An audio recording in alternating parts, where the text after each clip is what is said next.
Hey everyone, we are live now on the Addictive Brain page here. My name is Sonal, and today I will be talking about radiation therapy. Part of my voice, I have a little bit of cold, so it might get a little bit of groggy. It might sound a bit groggy today. I'm gonna wait a couple of more minutes to see if anybody else is joining. Hey, hi Zaid, hi Blake. So good to see you guys. Right. I hope you are all doing well. Good morning or good afternoon and good evening, whichever part of the world you are in. So the plan today is basically I will walk through some of the questions that have come my way and try to answer them. Hi Zaid. I will keep an eye on the the live questions as well and try to see if I can answer those at this time. So I will start by introducing myself. My name is Sonal, if you already don't know, and I currently live in the United Kingdom, but I hail from. I'm a mixture of Indian background and Canadian background. My educational background is in medical physics and radiation therapy, and I did work as a radiation therapist for about 4 or 5 years in Canada, in Toronto, at Princess Margaret Cancer Centre.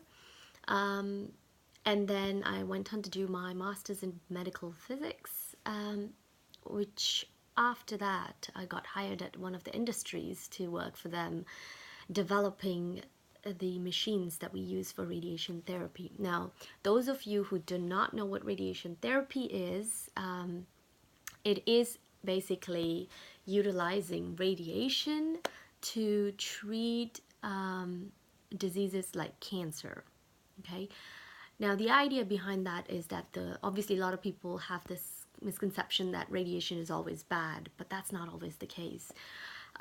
We can actually use the bad part of the radiation and try to make it into useful or something good, which is what we do in radiation therapy. So the idea is we use really high energy radiation and concentrate them on the area of the tumor that we really want to kill.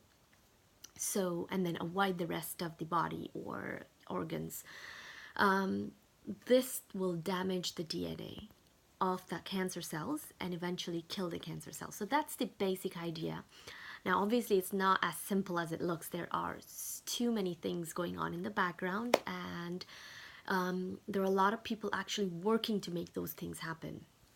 And that's where the medical physicists come in and radiation therapists come in. So, this combination of medical physics and radiation therapy is quite rare. Most of the people will either go into doing radiation therapy or go into doing medical physics. But these professions really tie in together and we will talk about it in one of the, when I answer one of the questions. I know that one of the questions is that. So,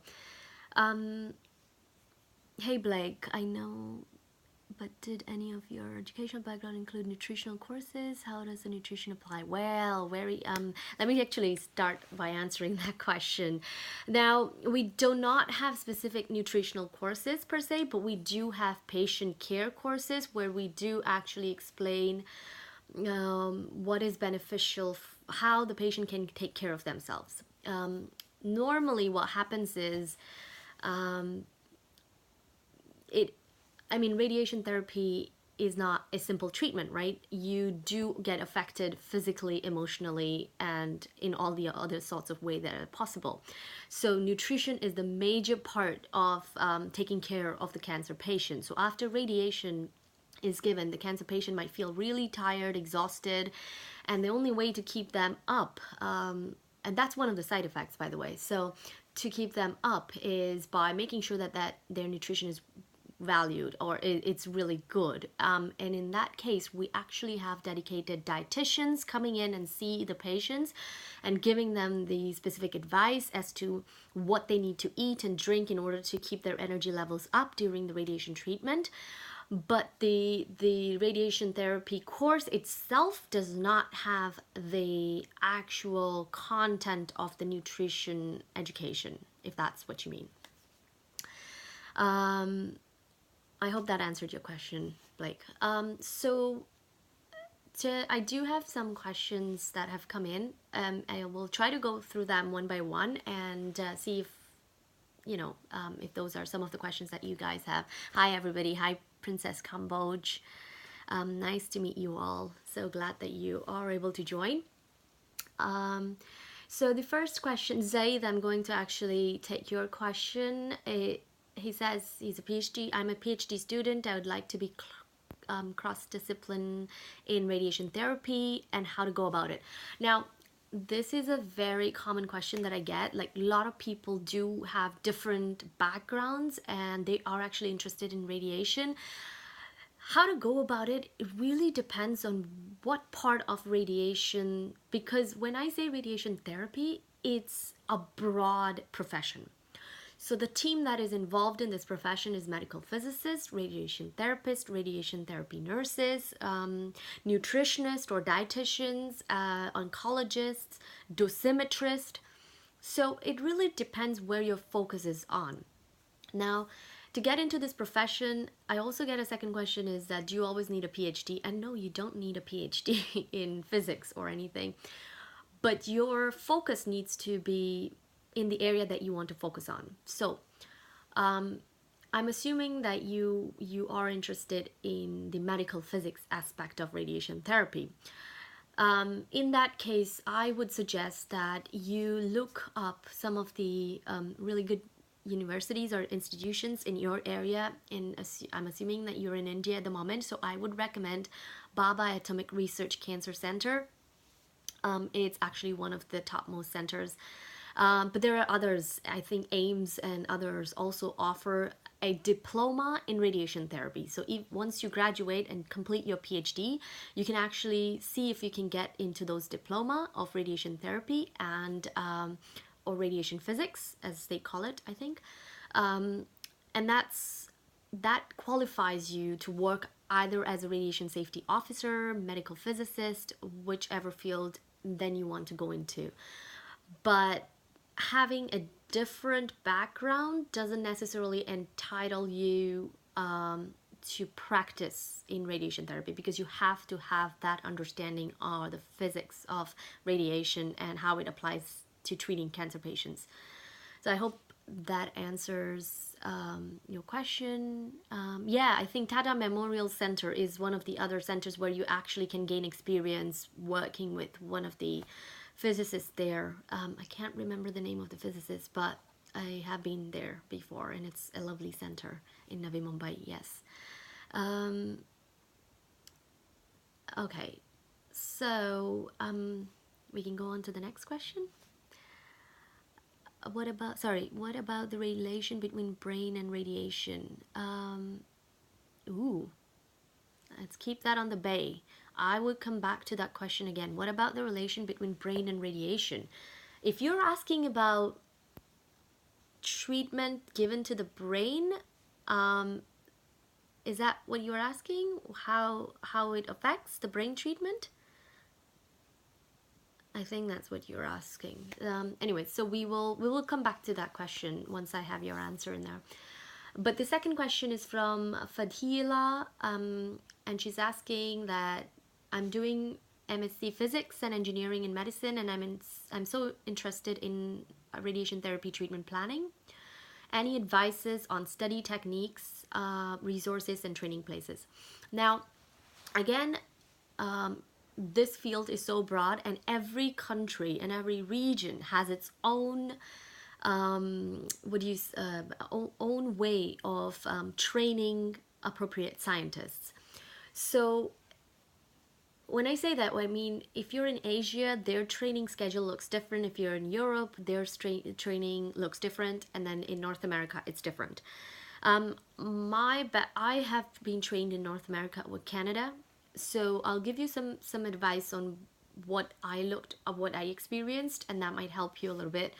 That yes, it's great to have a physics background in this, but you also need hands-on physical training.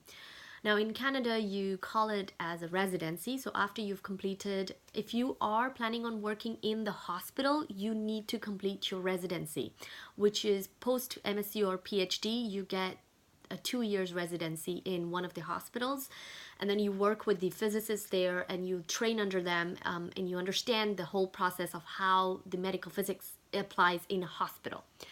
If you are not planning on working in the hospital but you want to work in an industry like I'm working at the moment, now I do have experience both in hospital and industry, so in that case you don't necessarily need to have a residency done. You can actually do on the job training in the industry. So they actually help you, they support you on the job for the on the job training. But you said you're interested in radiation therapy treatment planning, which is great. I would suggest you actually do a proper residency. If you are interested in the Canadian or North American, you will have to apply for the residency after you complete your MSc in Physics and Engineering in Medicine. And then once you get accepted, you actually have to be on site for 2 years. If you are in Europe, in UK, there's something called as a Scientist Training Program, STP. And it's a 3-year training program that includes work-based and academic learning. So while you're actually being trained, you also get a degree, which is master's degree. So in that case, you will be actually qualified to become a medical physicist and work in the hospital or in industry, wherever you want. Now, when I say medical physics, it does include everything like imaging with ionizing radiation, with non-ionizing radiation, and radiation safety, and radiotherapy physics. So that's the broad general sense of what you will encounter during your residency or scientist training program. I'm not entirely sure about how it works in the Middle East or Asian countries at the moment, but I will try to find it out for you and see if there are any good centers that you can actually reach out to. Sorry, I'm getting a lot of questions, but I will get to them in a minute. I've got a list of questions here, so hang on tight there. We'll come back to Princess Kamboj. I know you've got some of the process related question. I will come back to those. Carol is asking me, what is the job difference between what medical physicists do and what radiation therapists do? Oh, how does one go on to do either or both? Okay, well, that's a very interesting question, and I think I should have answered this before answering the other ones, but that's all right. We can do this now. So the job profile for medical physicists and radiation therapists are quite different. They do overlap at certain point, and I will get to that as to where. Medical physicists are the scientists who work with the radiation therapy machines. So their job is to basically make sure that the radiation therapy machine is functioning accurately, because you're actually delivering really high energy radiation. So you want to be 100% sure that that radiation coming out of that machine is exactly what you have planned to give the patient. So you have to be 100% sure. So it's their job to make sure that the machine is functioning correctly. So they do all the testing, everything on the machine. They are also involved with a treatment planning of the patient. So their job basically is mostly behind the scenes, where you can't really have you don't really have a lot of interaction with patients per se. At some point they will come in and see the patients, but they work mostly in the background. They don't have direct interaction with the patients. I think that's the major difference between medical physicists and radiation therapists. But medical physicists also, like I said, do a lot of radiation treatment planning. So they make sure that the plan that they create is in accordance with the protocols and policies implemented by the governing bodies as to how much radiation is allowed in certain part of the body and not, and things like that. They are also what we call as a radiation safety officers, so they make sure that everybody in the department is safe, and they're not exposed to any unnecessary or any radiation at all, because there is no necessary radiation to the staff basically. So that's the other part of the job. A radiation therapist on the other side are highly involved with the caretaking of the patients, and they are the ones who actually see the patients every single day and deliver the treatment to the patients. Okay, so they are, let's just say they're on the forefront. Even the doctors probably don't see the patients every day, but the radiation therapists do. So their job is to take the images every single day to make sure the patient is aligned and positioned in exactly the same way that they were during the planning session, so that the treatment can be given in the exact same place where it's supposed to go, basically their target area. So that is their job, and then they actually deliver the treatment. Once the treatment is delivered, they also have the responsibility to do a patient care, which means to make sure the patient is aware of what to expect after the radiation has been completed, what side effects to expect, and how to deal with the side effects. To assess if there are any other unmet needs of the patient, for example, if they might need social care, if they might need dietitian, if they might need nursing care, and those sort of things are also responsibility of the radiation therapist. Degree wise, there is a undergraduate degree that radiation therapists do as a medical radiation technologist.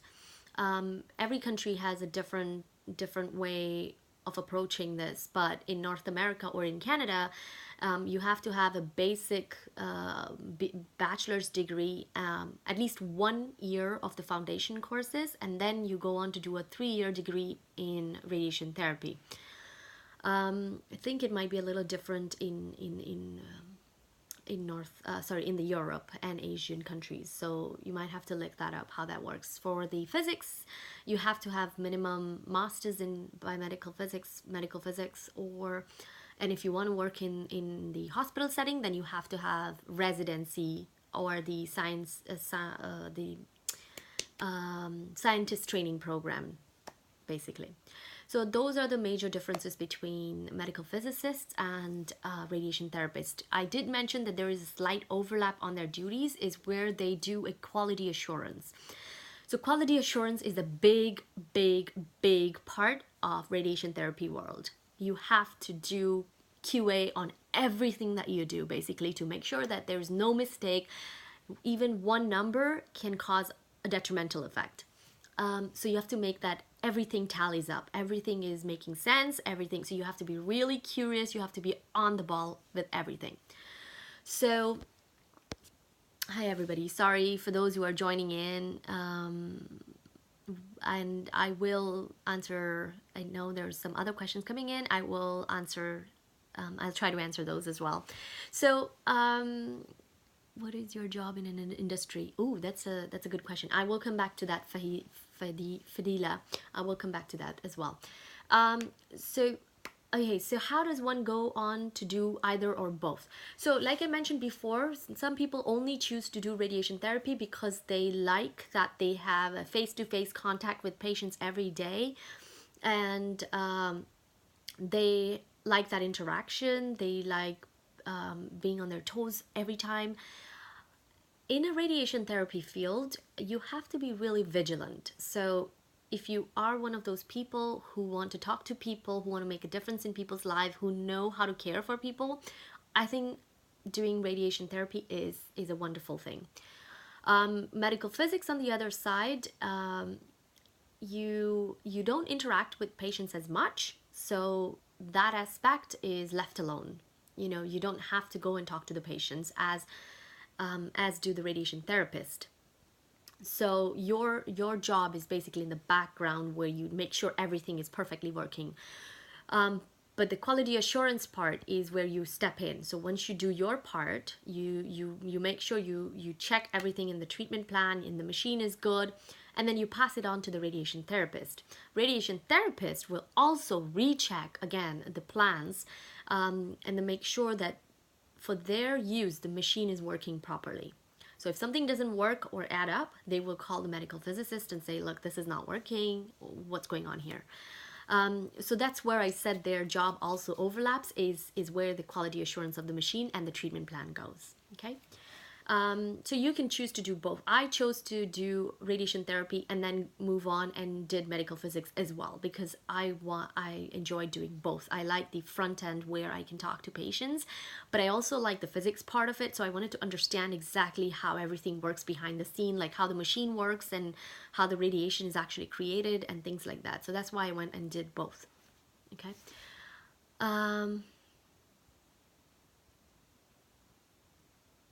Okay, so Paulina is asking, how safe is radiation therapy treatment for patients with such high dose? I'm assuming it's such high dose, which is killing the cancer. We're also introducing risk of secondary cancers. Is this true? Well, it is true. Yes, absolutely, this is true. There is always a risk of secondary cancers because radiation. I mean, radiation is known to cause cancers, right? I mean, sun's radiation causes skin cancer. But the way, okay, so I have to approach this very carefully when I say this, because the way we decide whether the patient gets radiation therapy or not is because you outweigh the benefits against harm or risks. So if the benefits are greater, then obviously you make a decision and say, well, look, we're looking at this young person and they have a lot more to live, and when will the secondary cancer occur? Maybe like 30 years down the road, right?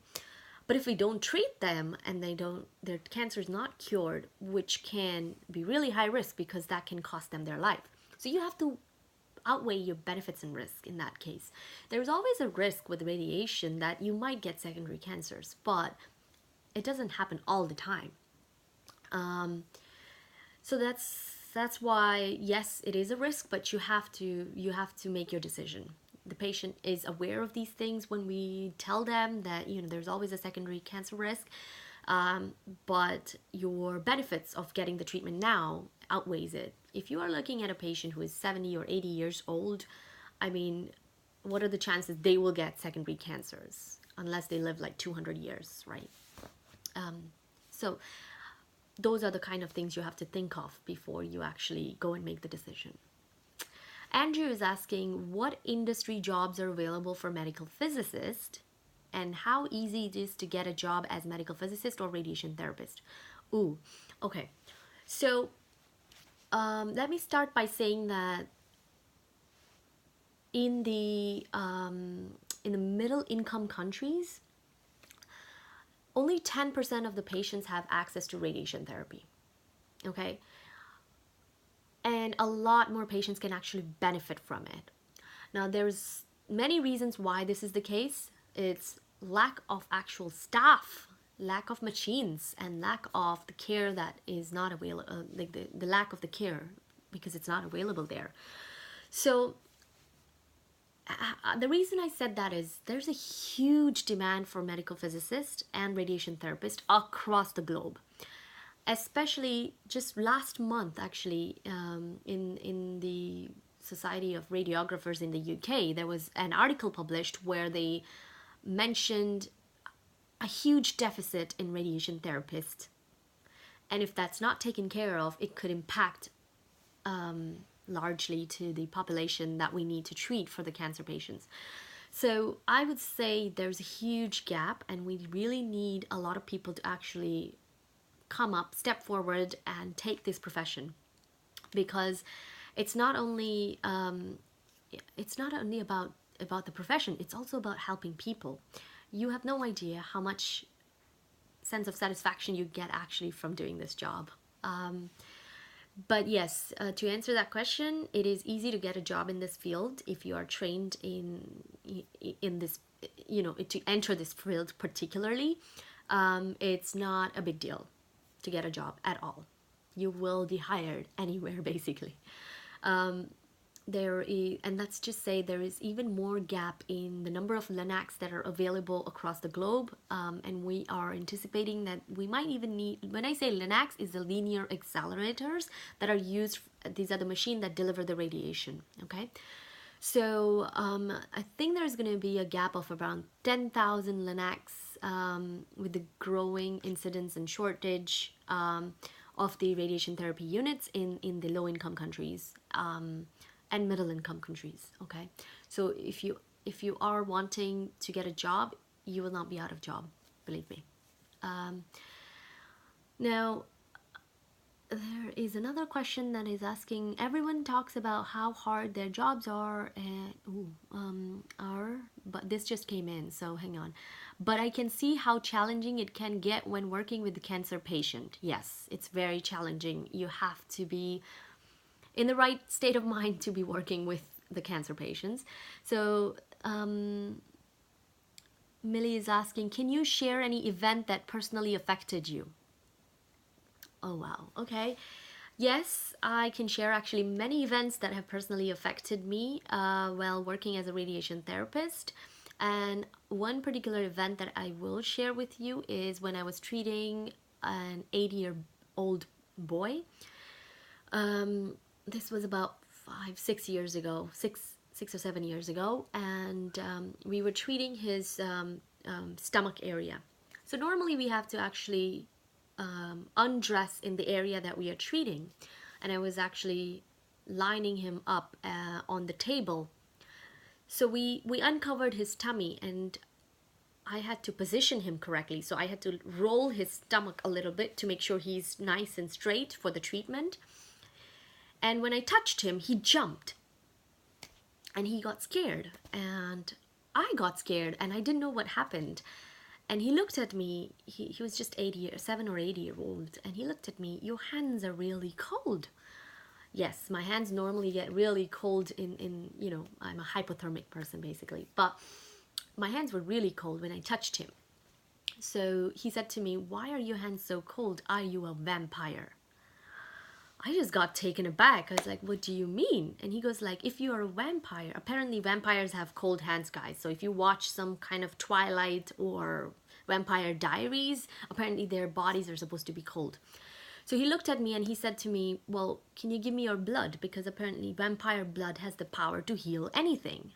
I just couldn't stop crying. As soon as I heard that, I had to run out of the room, and I was like drenched in tears because the things that they imagine, the things that you get to see every day is quite challenging.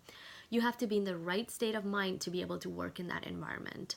So everything happens in your personal life, you have to leave it behind when you come to the hospital, and you have to focus on what you're doing, because you're dealing with high radiation, you're dealing with patients, cancer patients, kids, and there is no room for errors, guys.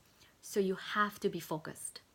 So if you've had a fight with your husband, your wife, you've lost something, you've broken your phone, you're upset about something, leave that behind outside the doors. So that's one thing you have to consider when you actually consider the radiation therapy career. So, I mean, that's just one of the incidents, but I could go on and talk about the goods and the really crazy incidences as well, but I don't think we have that much time. But I will surely discuss at some other point. All right, so let me try and see if I can take one of the questions. Oh my god, there's too many questions. Sorry guys, let's see. Please tell about spectroscopy. Ooh, I'm sorry, I do not deal with spectroscopy. That's not my area of expertise, so I can't comment of that.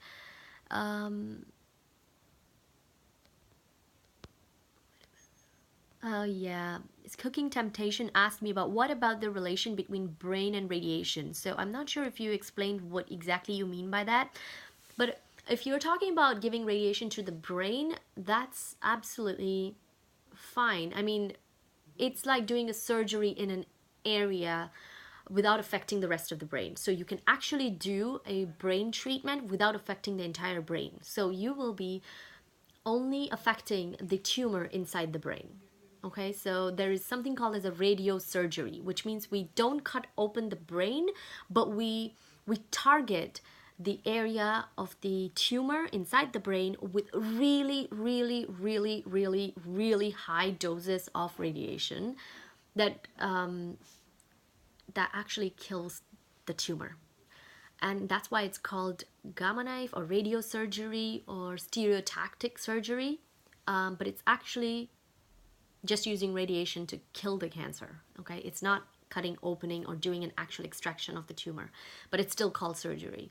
So I hope that's the question you were asking, and if not, give me some kind of answer later. I mean, give me some kind of indication what you wanted to do. What about, no, I've got too many questions about spectroscopy. So, Princess Cambodia, but how it affects and how one should deal with. I have no idea what that question is. Okay, what is your job in industry? Okay, so my job in an industry as a medical physicist or a radiation therapist is as a so I am their clinical expert, which means because I worked in the hospital, I have understood that how the machines are utilized in the hospital. So my job is to basically transform that information in the industry. So in the industry, we actually build these machines that are used in the hospital. So I tell them that, oh, in order to do this kind of treatment, we need to be able to build this kind of machine. Does that make sense? Yeah. So my job is to tell or determine inside the industry that this is how the LINAC is used in the hospital. And this is the workflow. This is how the patients are treated.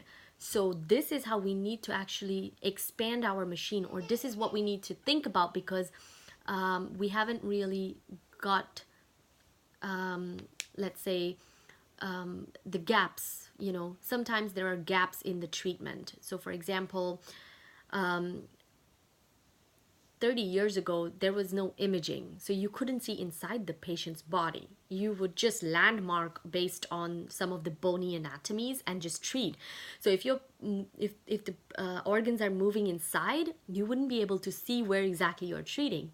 But as the time passed, we developed the imaging, where you can actually see inside the patient's body just before you do the treatment, so you can line up the patient properly, right? Those are the kinds of advancements.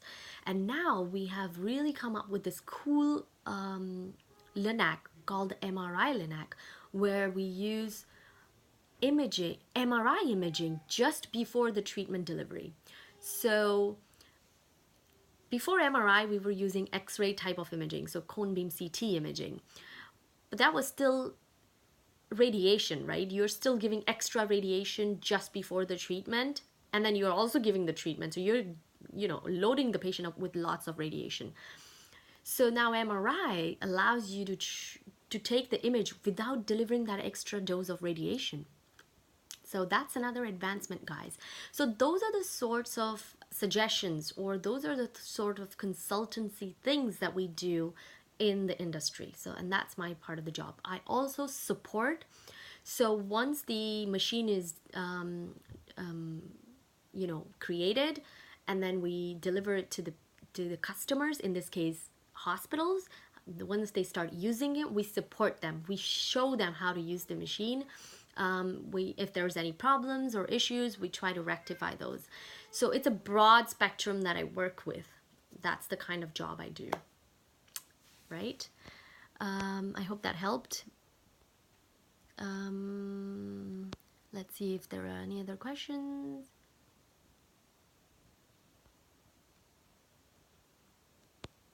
Ooh. It's better for cancer patients that include antimatter in it? I honestly have no idea. I cannot answer that question. I just don't understand it, unfortunately. Right, okay, is there a rule of spectroscopy? I don't know. Brain. Oh yeah, so the cooking temptations have clarified. I meant, how does radiation affect the brain?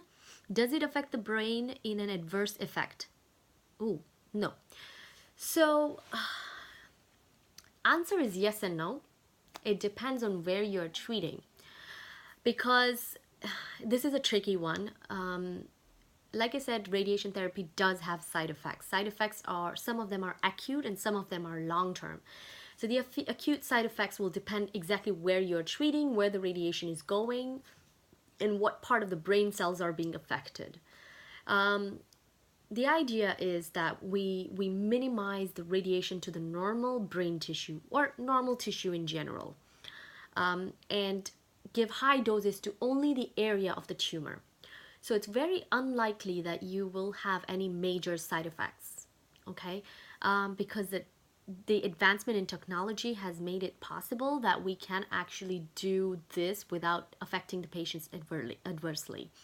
So no, there won't be any major adverse effects. Unfortunately, we cannot guarantee it, obviously, because it depends on where the radiation is going through. So if it's at the base of the brain stem, for example, and you cannot avoid any critical structures or organs, and your radiation has to go through it, so you might get some side effects. But the side effects, some of them are really temporary, so they only last until the radiation is finished or a couple of weeks after that, and then they disappear. So it's not going to affect that bad, okay?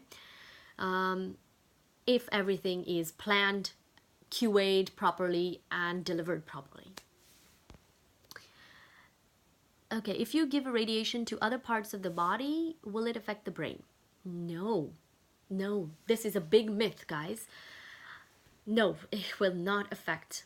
So, if you're giving a radiation to your finger, nothing will happen in any other part of your body. Okay? If you're giving radiation to the part of your head, nothing will happen any other part of the body. This radiation treatment is highly localized. It is unlike chemo. Chemotherapy is a drug that you actually inject in the body and it circulates through the blood. So it does affect most of your body. But radiation is highly localized. It only affects the part that you are treating.